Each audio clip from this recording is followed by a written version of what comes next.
Shalom, Bapak Ibu dan saudara. Salam damai sejahtera dalam kasih Tuhan. Saya Pendeta Lukas Eko Sukoco dari Padepokan Diakonia Mitra Kinasih Gereja Kristen Jawa GKJ Purworejo. Doaku biarlah Ibu, Bapak, dan saudara senantiasa dalam penyertaan Tuhan di tengah masa pandemi seperti ini, ketika ancaman sakit penyakit begitu hadir dekat dengan kita, bahkan menjadi bagian dari hidup kita. Doaku biarlah kasih karunia Tuhan menyertai kita untuk kita tetap semangat dan tetap berharap kepada Allah. Saudara, berharap kepada Allah berarti kita memiliki keyakinan, berarti kita menaruh kepercayaan. Karena orang yang beriman bukan sekedar pada teori dan rasa, tapi seluruh hidupnya bergantung dalam kasih dan penyertaan Allah. Apalagi ketika kita sedang menghadapi suatu kesulitan, misalnya sakit penyakit. Saudara, sakit penyakit yang menyerang keluarga, bahkan mungkin diri kita sendiri, tidak mudah untuk dihayati dalam pengharapan kepada Tuhan. Kalau kita sudah cukup lama sakit. Saya pernah menderita sakit berbulan-bulan. Bahkan kalau dihitung hingga pemulihan itu hampir 9 bulan. Dan 3 bulan itu betul-betul bed rest. 3 bulan berikutnya mulai sedikit-sedikit berjalan dan sangat lambat. Saudara, dunia ini seperti kiamat. Tidak ada pengharapan apa-apa. Ya, saya tahu Tuhan ada. Saya tahu Tuhan Maha Kasih. Saya Tuhan pasti menolong. Tapi sekarang nyatanya tergeletak. Saya sedang bercerita, tidak mudah untuk melewati masa-masa sulit seperti ini. Dan saya pernah mengalaminya. Oleh sebab itu, saudara, beberapa hari ke depan, saya mau mengajak ibu, bapak, dan saudara untuk fokus lebih menghayati bagaimana kalau kita sedang mengalami atau bagian dari keluarga kita, mungkin pasangan kita, mungkin anak kita sedang menderita sakit penyakit.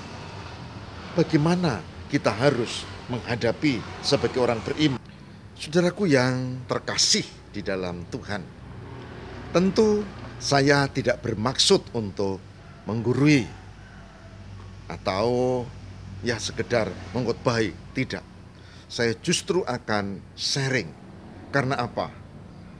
Selain sakit lama, mengalami kritis 2 kali, pasangan atau istri saya mengalami sakit yang serius juga tidak cukup 1 kali. Dan ini merupakan penghayatan yang indah. Karena memang ternyata Tuhan menyertai kita. Meskipun saudara, itu membutuhkan keseriusan, kesabaran. Dan tidak cukup itu, totalitas berharap kepada Tuhan. Baik, kita tidak akan berpanjang kata. Kita akan mulai tahap demi tahap untuk menghayati bagaimana sebagai orang beriman kita menghadapi kehidupan, terutama kalau kita menghadapi sakit penyakit. Mari kita cermati sabda Tuhan. Saudara, saya akan mengawali pada bagian pertama ini dengan membaca Yeremia 30 ayat 17. Yeremia 30 ayat 17. Yang demikian sabda Tuhan. Sebab aku akan mendatangkan kesembuhan bagimu. Aku akan mengobati luka-lukamu. Demikian firman Tuhan. Sebab mereka telah menyebut engkau orang buangan, yakni sisa yang tiada seorang pun menanyakannya. Saya ulang, Yeremia 30 ayat 17a. Yeremia 30 ayat 17a. Sebab aku akan mendatangkan kesembuhan bagimu. Aku akan mengobati luka-lukamu. Demikian firman Tuhan. Saudara yang berbahagia adalah barang siapa yang mendengarkan firman Tuhan dan yang mengamini, memelihara, meyakini dalam kehidupan setiap hari. Ada beberapa hal yang penting yang perlu kita hayati sehubungan dengan Yeremia 30 ayat 17, terutama A. Yang pertama, harapan untuk sembuh itu ya dan amin. Ada. Maka ada banyak orang yang sakit, tapi ada banyak orang yang dipulihkan dan disembuhkan. Bahkan, saudara, saya sudah pernah ceritakan ada orang yang kemungkinan sembuhnya kecil dan dia mengamini dan ternyata Tuhan izinkan sembuh. Sekali lagi, yang pertama adalah harapan untuk sembuh, dipulihkan, sehat itu ada dan nyata. Hanya prosesnya nggak sama. Sahabat saya bisa hanya beberapa hari. Saya pernah bukan beberapa hari, tapi beberapa bulan. Tidak sama. Tapi sehat, saya sekarang sehat dan Tuhan memberkati dengan kekuatan dan kesehatan. Saudara, begitu juga yang terjadi dalam kehidupan kita, Bapak, Ibu, dan saudara-saudara. Yang pertama, harapan untuk sehat, harapan untuk sembuh itu ya dan amin, ada. Yang kedua, yang harus diingat dari Yeremia 30 ayat 17. Yang menyembuhkan dan yang bikin sehat adalah Tuhan. Dia yang menolong. Tentu ada dokter, tentu ada obat, tentu ada perawatan, tentu ada cinta kasih orang yang sekitar kita. Tetapi esensi yang menyembuhkan secara hakiki adalah Tuhan. Ini. Oleh sebab itu jangan berpaling ke tempat lain. Jangan berpaling di luar Tuhan. Jangan berpaling pada kekuatan kegelapan di luar Tuhan. Itu yang kedua. Yang pertama, ada harapan. Yang kedua, Tuhan yang menyembuhkan. Yang ketiga, ini yang terakhir. Ada kepastian.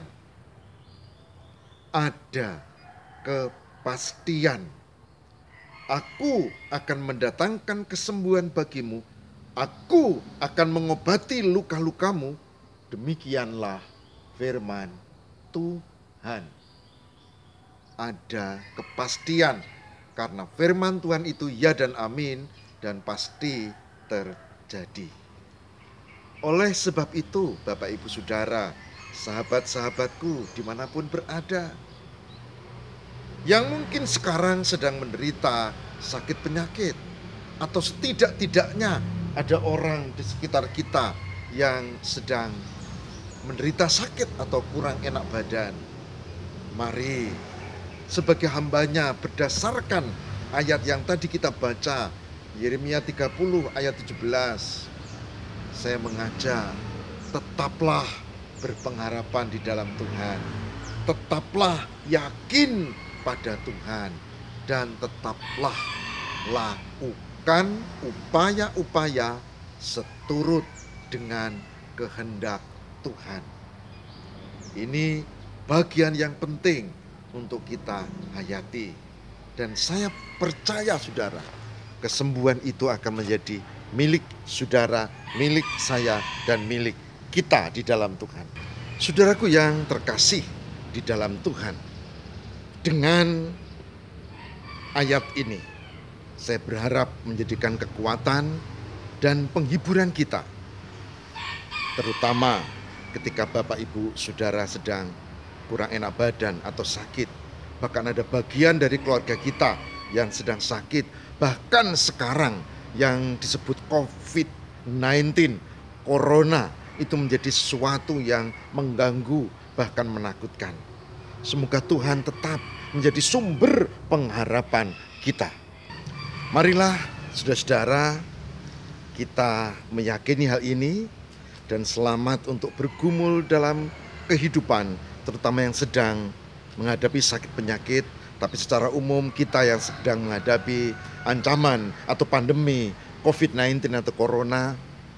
Mari kita memohon semoga Tuhan menguatkan kita dan kita tidak melepaskan pengharapan kita kepada Allah. Dan semoga bagi yang kurang enak badan, yang sakit, bahkan yang dirawat, bahkan yang seperti saya dulu berminggu-minggu, berbulan-bulan, bahkan hampir setahun atau mungkin lebih, janganlah melepaskan pengharapan dan tetaplah yakin pada Tuhan.